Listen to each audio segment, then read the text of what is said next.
Thank you, Victor Howell. Deuce McAllister and I socially distant and adjacent booths, but still zooming here at Raymond James Stadium in Tampa. All right, Deuce, let's be honest. You knew the Saints had a chance in this game, but did this final score, did the tempo of this game surprise you? I had one score. I was close to one score. I had the Saints with 34. At no point did I have the Buccaneers with only three, though. And I'm going to just be honest. And, you know, you could really tell from the first drive, the tempo that offense had was a really good rhythm. And there were three or four plays, particularly when the Saints went three tight ends or even two tight ends and the fullback and the tailback. The Bucs didn't know how they wanted to match that personnel, and it was just amazing because this wasn't something new that the Saints did as far as some of the formation and personnel, but the Bucs just really could not stop them.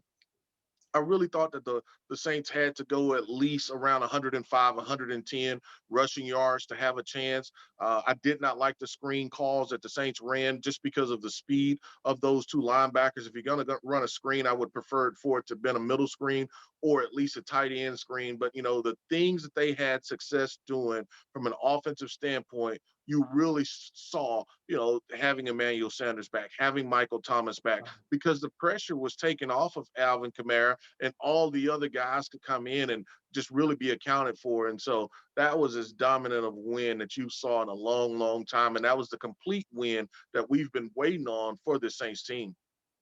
Deuce, I love having you and Shanley on because I can ask you questions. You guys will give me different answers than when you played.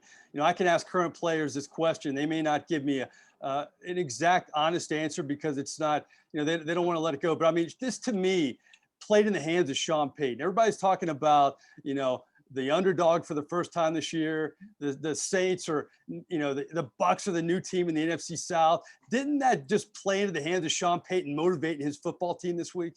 He didn't need anything else. That's exactly for everybody that picked against him, for everybody that said that, hey, look, they wanted to pass the mantle on to the new shiny toy, being the Tampa Bay Buccaneers. That was perfect for Sean.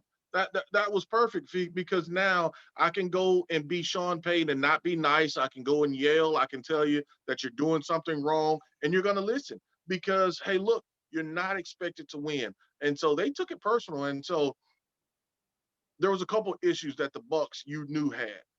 Not having Ali Marpet was Absolutely. going to hurt them because of how they had to try to help so much on the outside. And I was surprised that they didn't go with AJ Shipley, I think it was his name, Mhm. and they went with the backup right tackle at guard. He was overpowered the whole night. I mean, David Onyemata had his way inside, and then even Malcolm Brown was able to get some pressure up the middle. Both of the young kids, when you talk about Toe as well, I can't even think of his name, the other defensive tackle, but all of those guys did really well to get pushed inside. You knew coming off of the edge, Donovan Smith, that's a bad matchup. It's a bad matchup when he has to be able to flip flop between the power of Marcus Davenport and the quickness of Trey Hendrickson. And so when you've got that much of a difference of a player, it makes a difference. And so the Saints were able to get Brady off of his spot. There were a couple times that Brady, if he has time, he can make some of those throws.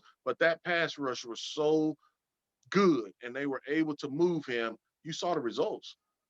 Just we've done a lot of interviews after games this year, and even when they won 4 games in a row, you're thinking, I don't know how good this football team is. You knew they had potential, you knew they had talent, but boy, this game really personifies how good this Saints team can be in so many ways. Well, this is the team that we saw in training camp. You know, we had been waiting on this Saints defense to show up, and they showed up finally. You know, and I think from an offensive standpoint, you knew that they could run the football. You knew that they could throw the football around, but you saw them.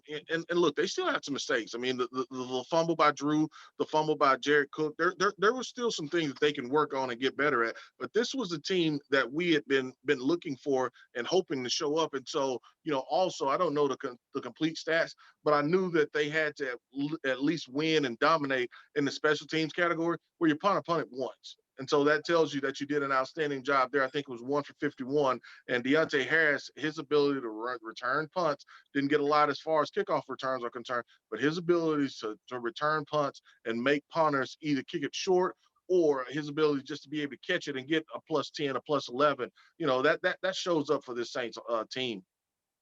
Deuce, you talk about balance. I mean, that's one of the calling cards of Sean Payton, Drew Brees era is finding so many guys.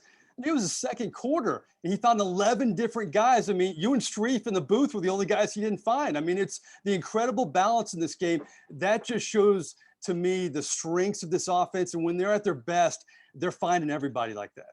Well, I agree. Normally, it's about 9 guys that you get involved, but the only player on offense that did not have was 24. That didn't have a reception.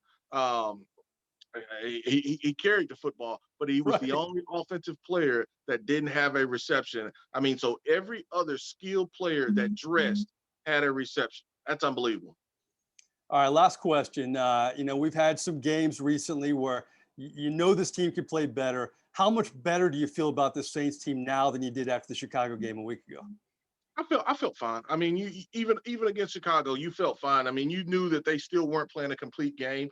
There's still, like I said, there's still some things that they can clean up on both sides of the football. I thought there was too much pressure on the quarterback. I mean, there was a couple of times where Drew has four seconds to throw the football. I mean, but there's some things that they can still work on. So, I think on the back end, you had maybe one or two guys that a coverage there was an issue somewhere in there that they need to kind of clean up. But I mean, this team can really, really play better, even better than what they showed tonight. And it's going to be interesting to see how well they can come out and play against San Francisco because San Francisco has really gotten the better of them the last couple of years. And I know that the quarterback Kittle and some of those weapons aren't going to be available, but still to be able to play that team and dominate them at home, that's what your goal is. Boy, playing better tonight. That's scary if you're the San Francisco 49ers if that happens in the Superdome a week from now. Well, Deuce, have safe travels home. We appreciate your time as always, and I'll talk to you soon. All right, thanks, Mike.